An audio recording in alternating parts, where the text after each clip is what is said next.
Those of you that are brand new to Get Balanced 2020, welcome. So what I do is I actually transform your mindset to a positive mindset and also teach you about spiritualism, where yours comes from and why this is our basis of where we make our decisions from. And then our body, which is about fitness and nutrition and that kind of thing. So we have to have all three elements in order to have balance in our lives. But the biggest thing that human beings struggle with is this thing right here between our ears, boop, boop, right here. Because you really need to understand how our mind really makes decisions and choices, the things that we say, the things that we do. So a lot of the way that we are formed, okay, so the number one thing that our whole being bases our decisions off of is actually our spirit. And that spirit within us is about love and truth, okay? And so anything that we do, especially as babies, they don't even think about this stuff because they're just love. That's all they are. If you watch children, they're usually about love, straight out of the chute. We actually teach and train them to think and act and do as they get older. So if we were to leave a child alone, that child would probably just love everybody and everything, and it really wouldn't matter. But because we have to actually form them to society and form them to our cultures, whatever culture that is, then we have to train their brain, pretty much. So depending on how your brain was trained when you were a baby to a toddler, literally, I'll give you an example because it keeps it simple. So, and I'm going to talk about this for only a few more minutes so that we can get into the words can't, failure, and try. But here's the thing, is when we look at our soul and it doesn't do what our spirit wants us to do or move forward or say something, then we fight our head and our spirit. Okay, so this is how the connection works in our thought process, subconscious, conscious, that kind of thing. Let me give you an example. I'm a horse person. That's my soul. I have horse in me somewhere as far as that's what I love. I think that's what I do, right? So if I was to look at a horse and say, oh, I'm going to get on that horse. And I'm like, oh, wow. I'm experienced. I know about horses. I'm going to get on that horse. And then that horse is dancing around and acting a little wild and a little bit. But my head is saying, I can handle that horse. But Spirit's saying, don't get on that horse. Do not get on that horse.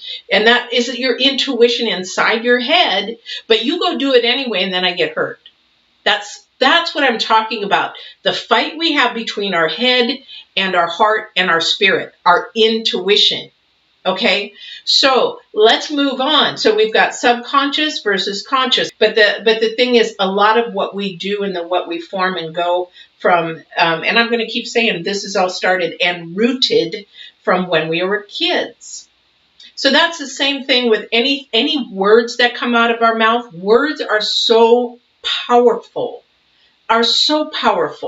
It's like dating, you play these games, dating games, and how hurtful they could be or how wonderful they could be. Or when you're married, how your husband or wife makes you feel. They could be very wonderful. So where do those words come from? Where does that design come from? From the words that we use. Maybe we start out really innocent like those children, and then all of a sudden we start developing bad habits, or we start developing manipulative habits, or maybe we start developing low self-esteem. We start developing low self-worth. We start developing anything, an addiction or an abuse. Maybe I'm an abuser. Where does all that start from?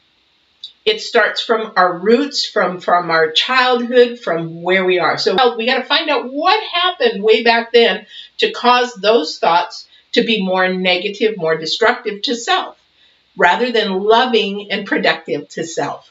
So let's take a look at the word can't. So when we look at the word can't, we have to look at one. We have to recognize what that word means to us. It's just a word. Is it really a word that you just spew out simply, I can't do that? Can't do that. Or is it something like, I can't, I really can't? So this is a word that puts a block in our progression of what we can do and what we should be doing for ourselves. It also can hinder our growth in something that maybe the divine wants you to do, that you have a calling and a purpose to do. It also hinders our thought process to a forward movement. So we want to be able to make sure that we're actually moving forward and forward thinking. If you use the word can't, you just put a block that maybe shouldn't even be there in your life. Okay, so here's the thing. If you're to use, I want you to really think about this, because the first step, we're going to go through 3 steps. The first step of recognizing, and you can use this for habits. You can use this for a bad habit. You can use this for something that maybe isn't good for you or is destructive for you. And it's really just a process, a mind thought process to change that thinking. So here's the thing, and the word can't, because we're going to do them separately, can't, fail, and try, because there's a little bit difference in each one. Because when you use the word can't, you block yourself. So where is that block coming from? The first step that you have to do is, and what I did this as a test for a friend of mine. I actually got tired of hearing the negative nanny all the time. So what did I do? I actually sat there one day, and we were out doing something. I'm not going to say what, because it'll give it away. So we were out doing something. I said, you know what? Can you do me just a favor today? We're going to hang out together all day. Could you just do me one little favor? Because they didn't think that they were thinking negative. So a lot of people don't realize how much they use the word can't, or try, or fail, or put that on to somebody else. You can't do that. Or, I can't do that. You can't do that. If I can't do that, you can't do that. You're putting an expectation on somebody else that's really not fair. But the thing is, I said, I want you to think today, each time you think, just think, not let alone say, but think a negative thought. And they're like, well, I don't think that much. I don't think that negative. I was like, okay, well, let's see. So I didn't say a word the whole day about it. I just let it go. And I was hoping this person was actually listening to what I said and to see. Well, at the end of the day, surprise to me is they came to me and said, you know what? I said, what? I cannot believe how many times I was thinking negative thoughts. I lost count. That is the first step, recognizing what you're doing and how much of it that you're doing. Okay? So that is the number one step. And you're like, okay, yeah, so how do I do that? Well, if you're using the word can't, it's very easy. How many times during the day do you use can't? Or that you want to do something but can't. So a lot of the times can't is out of fear. Okay, so fear is what blocks us. We can do anything. We can attempt to do anything. Doesn't mean we'll succeed fully, but if we attempt to do something, we might even surprise ourselves that we can do that. So where does that come from? So we need to recognize, number one, that we're doing it, how much we're doing it, who we're doing it to, or are we just doing it to ourselves? Are we sabotaging our own self? We probably are. So recognize that, where did this start? So do the 5 W's on yourself. Do the 5 W's. What, where, when, how, and why. Well, I don't know where they come with how, but anyway, you know what I mean. So go to those. Where did it start? But that's a question. Did it happen? Did it start in your childhood? And if it started in your childhood, it had to be a family member, or maybe somebody that visited the family, maybe a babysitter. Where did these thoughts begin? Did it start out in school? Did it start with bullying? Did it start with all that kind of stuff? Did it start with a trauma? Was there a death of a family member or a parent? Or did it start with maybe some abuse, some sexual abuse? Or did it start out with no father in the home and mom was yelling all the time or whatever? So these are things that you want to recognize. Where did this start? That's why when on Get Balanced 2020, we go back to the roots. There's a whole series, I'm getting goosebumps, whole series, 3 to 4 series on how to get back to the roots and find out how to change that, how to change our thought process into more productive. And this video is about to get you to not use these words in your vocabulary, change them to more productive, and actually begin to move your life forward in a more productive, positive way. Okay, I'm going to tell you a story right now before I go into part 2. So that's my Aikido sensei, Sensei Onchi. I love him to pieces. But he taught me, I was in my, gosh, he probably remembers better than I do. I think I was maybe in my early 20s. Is that I went into his dojo with a mindset. I had low self-esteem, low self-worth, low confidence. So I went into his dojo and we were doing good. I was doing great. I was getting some confidence up and I was doing good until we had to do the rolls off of our shoulder, where you literally tumble yourself over on your shoulders like doing a somersault, but you actually just do that with your arms this way and you actually roll this way and you roll over and you throw yourself. So as I was watching everybody, my eyes got big and I was like, I can't do this. So I went up first time and I said, can I pass? And he's like, yep, that's fine. So we were in a line and we just kept doing it. And so about the third time, I said, I can't do this.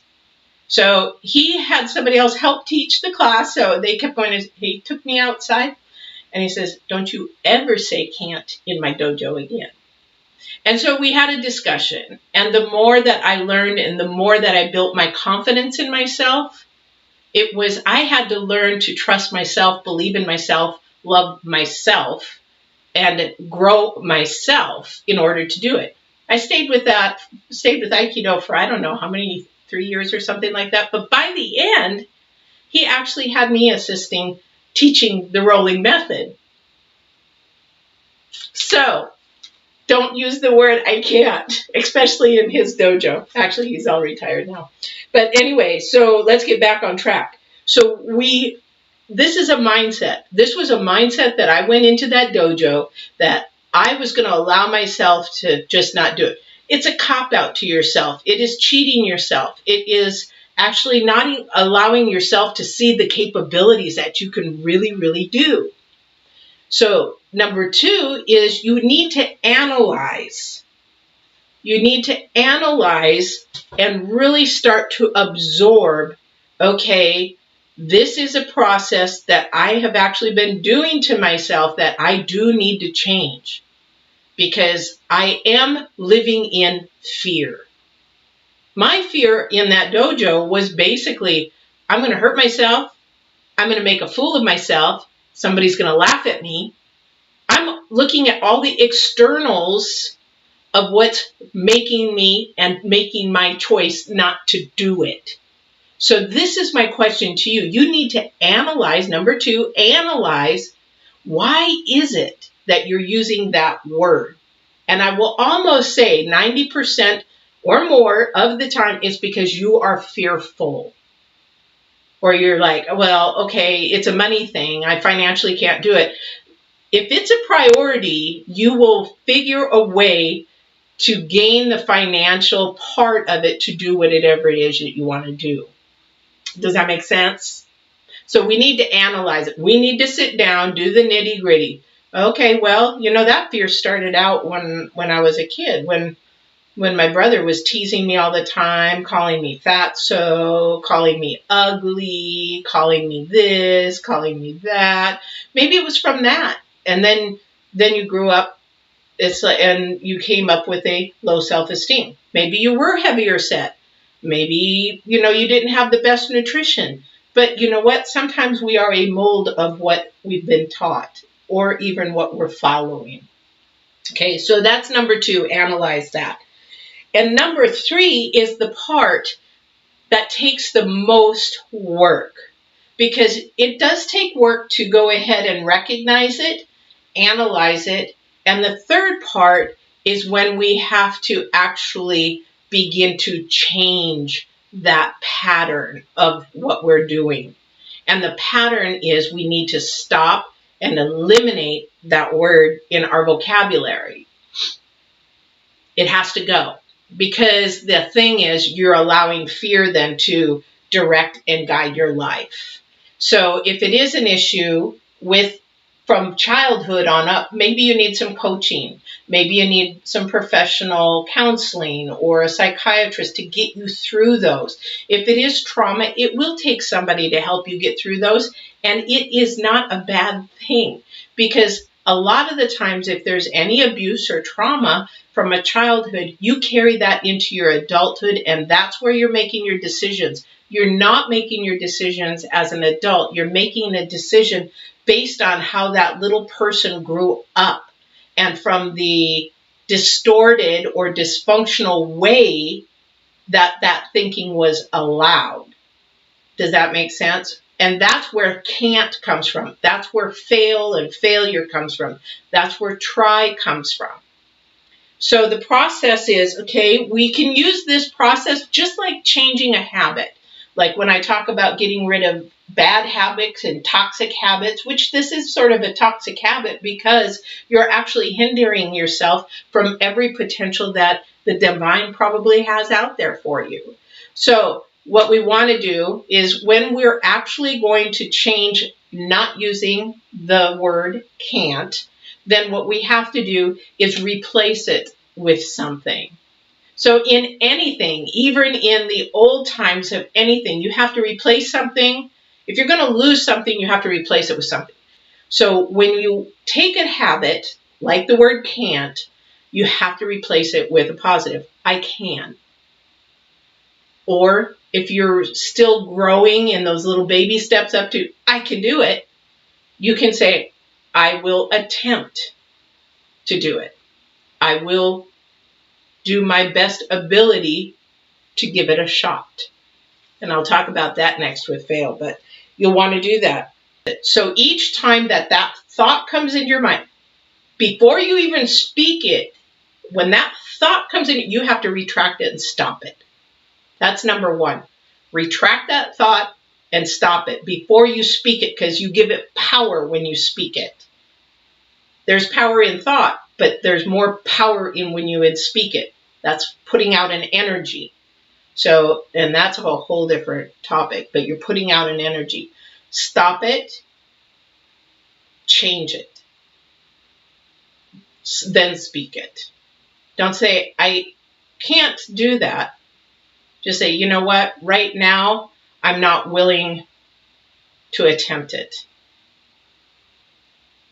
And that becomes a choice. And that leaves a door open for you to be able to do it. If you can't say, I can do this. The idea is to get to the point, I can. Some people put sticky notes up all over their house. I can. You know, we teach little kids, I'm beautiful, I'm strong, I'm smart. We do that. We have to do that as adults sometimes. We have to fix our broken selves and do that to ourselves. The next thing is, whoever you are with, even as a friend, let them know what you're doing. You're trying to change some negative habits to a positive habit. Take one good friend that you trust the most, then have them be your accountability partner. Well, what is that, Patty? I don't know what accountability partner is. That means, and we do this in fitness, we do this in nutrition, we do this in all different aspects. We can do this actually in our thought process as well. So what you're going to do is you're going to find somebody and you're going to say, hey, you know what? I'm trying to better myself, and I really have this bad habit of saying the word I can't. So whenever you're with me, if you hear me say that, can you stop me right there? Because I need to actually stop for a second, change it, and put it, because you've already spoken it. So, because if you think it, they don't know. But if you've spoken it, you need to stop yourself right there, change it, and then, because you're recognizing it at that moment in time too, that you can go back and replay that message today that you did that, and go back and why did I do that then? Oh, because I slipped. Okay, we got back on the horse, so we changed it. And that accountability partner too can also be when you're down and low, and that's when all this garbage starts to come up, and the negative and the low self-esteem and all that kind of stuff starts to come up. If things aren't going quite right, and that storm is getting a little bit bigger, and those challenges are getting a little bit harder. So what you want to do is you want that accountability partner for not only the times that you're with them, but a time where you can reach out to them and say, hey, I'm having a low day today, and I just can't seem to get on this positive side. Can you just give me, some talk to me positive about your day, or something that's going to lift you up and bring you up, bring your vibrations and your energy up. That's another video, but bring your energies and vibrations up, because we actually live our life on energies and vibrations. And so we actually need to understand where all that comes from. So let's recap with that, because we're going to go to the word fail next, and we'll hit that. So number one, you're going to recognize where this actually started.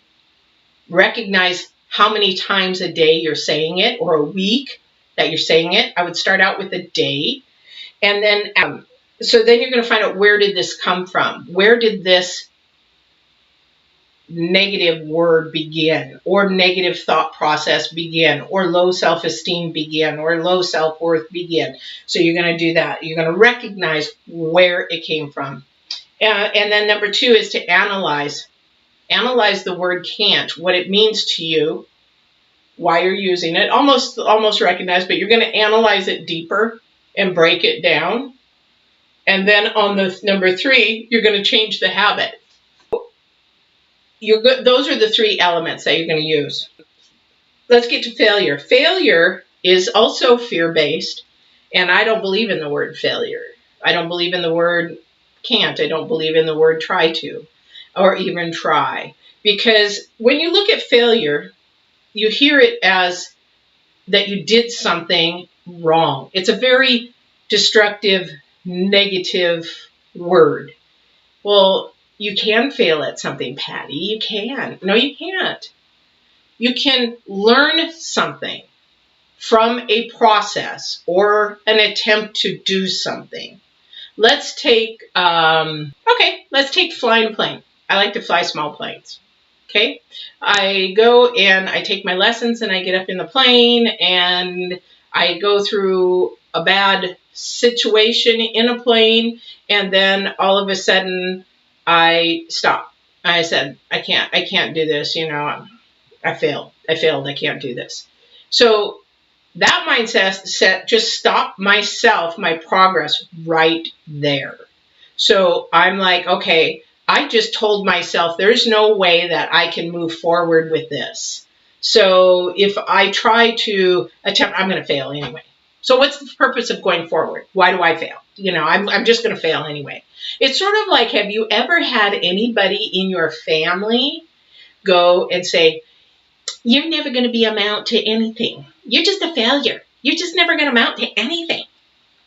Have you ever had a family member do that to you? Yeah, what a horrible, horrible thing to do. But, and you're saying, well, okay, I don't understand, because failure is part of who we are. So when you go to attempt something and someone says, oh, well, you just failed.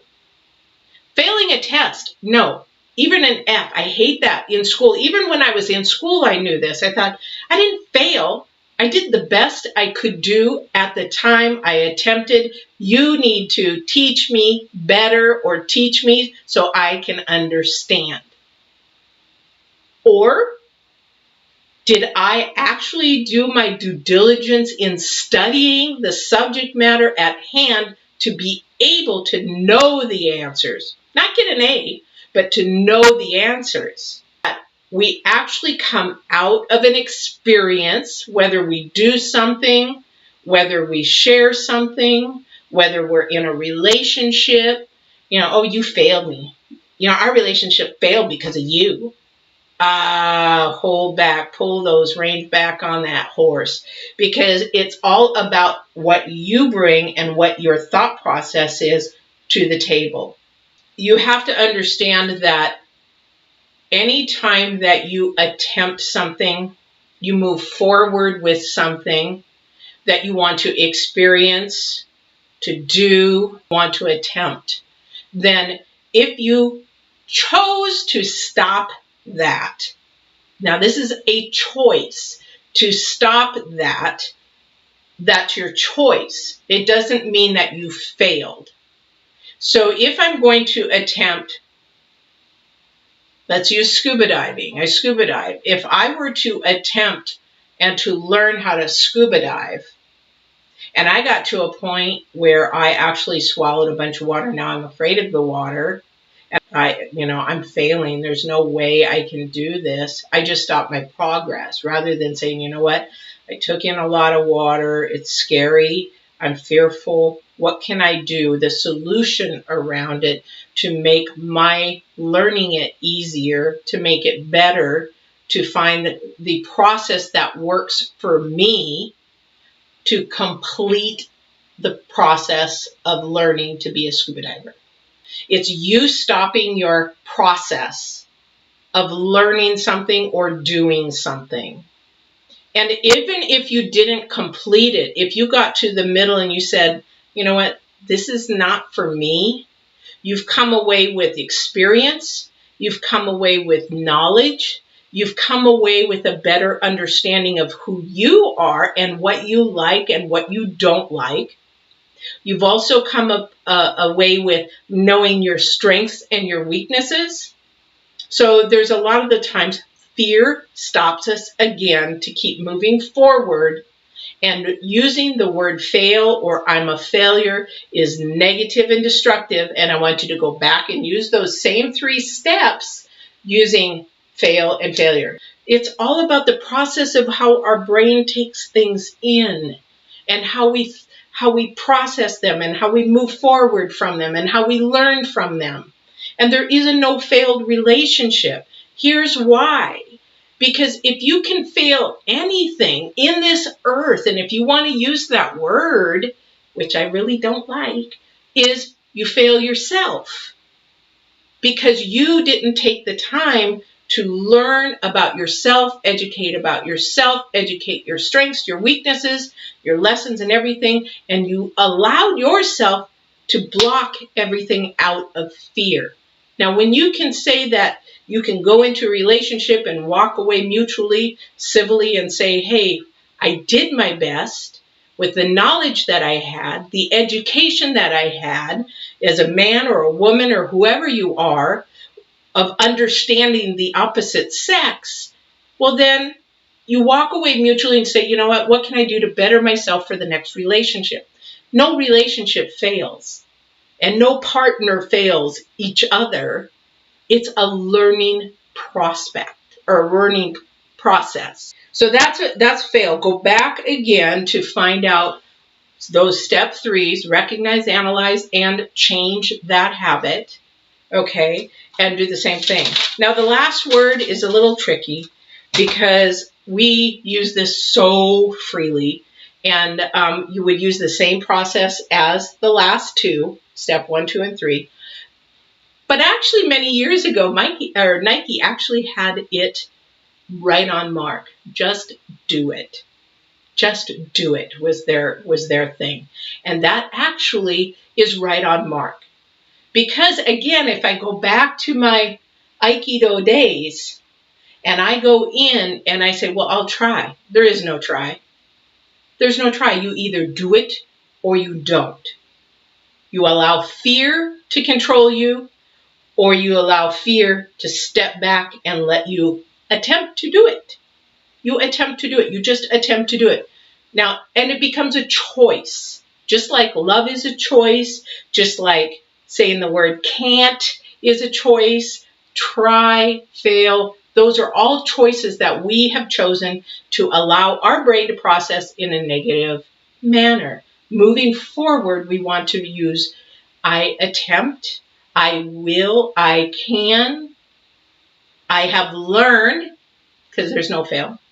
So when you use the word try, it's a choice. And when you believe in yourself, you will attempt to do something. Now, here's the thing with try that is different from the rest.